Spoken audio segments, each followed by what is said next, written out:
আজকে আমি আপনাদের জন্য নিয়ে এসেছি পমগ্রেনেট জুস। দেখে নেওয়া যাক পমগ্রেনেট জুস বানাতে যা যা লাগছে। বিট লবণ, আনার বা বেদানা, মধু, আইস কিউব এবং পানি।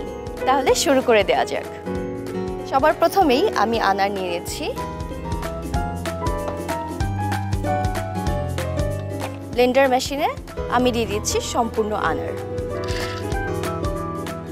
দর্শক, আপনাদেরকে জানিয়ে রাখি, আনারে আছে আয়রন। যাদের হিমোগ্লোবিনের মাত্রা কম তাদের ক্ষেত্রে আনার বেশ উপকারী এবং এর মধ্যে ফসফরাস এবং পটাশিয়ামের পরিমাণ পর্যাপ্ত পরিমাণে থাকার কারণে যাদের পটাশিয়ামের অভাব রয়েছে তাদের ক্ষেত্রে বেশ উপকারী। দিয়ে দিচ্ছি আইস কিউব। কিছু আইস কিউব আমি রেখে দিয়েছি গার্নিশিংয়ের জন্য। দিয়ে দিচ্ছি মধু। মধুতে আছে অ্যান্টিঅক্সিডেন্ট যা রোগ প্রতিরোধ ক্ষমতা বাড়ায়। অনেকের দেখা যায় যে সর্দি কাশি ঠান্ডা লেগেই থাকে, তাদের ক্ষেত্রে মধু বেশ উপকারী।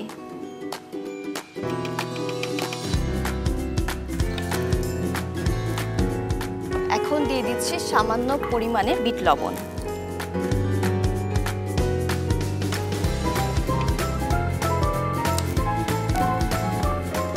দর্শক, এখন আমি দিয়ে দিব 1 গ্লাস পানি। আমার হাতে যে জগটি দেখতে পাচ্ছেন এটি হলো আরএফএল জুস জগ।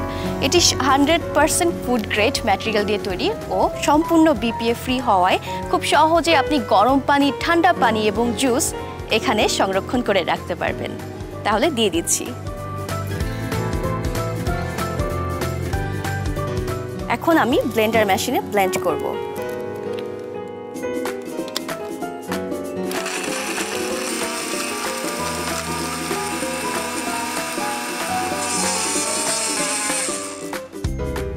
আমার পমগ্রেনেট জুস অলমোস্ট হয়ে গেছে। এখন আমি একটি গ্লাস নিয়ে নিচ্ছি।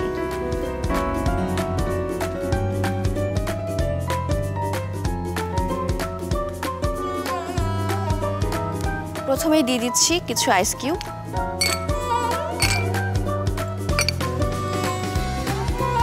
গ্লাসের ভিতরে চারপাশে দিয়ে দিচ্ছি একটু মধু।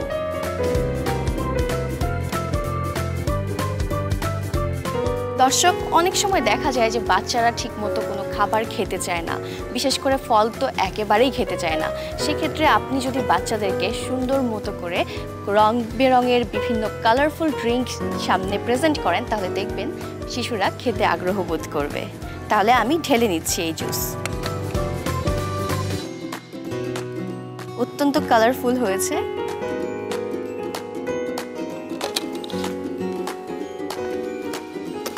রান্না করার সময় বা যে কোনো কিছু বানানোর সময় সবচেয়ে গুরুত্বপূর্ণ হলো পরিষ্কার পরিচ্ছন্নতা। তাই অবশ্যই আপনার কিচেনে পরিষ্কার পরিচ্ছন্নতা অবলম্বন করবেন। এখন আমি দিয়ে দিচ্ছি একটু স্ট্র। আমি আজকে সবুজ কালারের স্ট্র দিব। দর্শক, দেখে নিলেন খুব সহজেই তৈরি হয়ে গেল মজাদার, পুষ্টিকর, ঝটপট এই রেসিপি পমগ্রেনেট জুস। সো আর দেরি না করে ঝটপট বানিয়ে ফেলুন এই রেসিপি এবং পরিবেশন করুন আপনার ইফতার টেবিলে।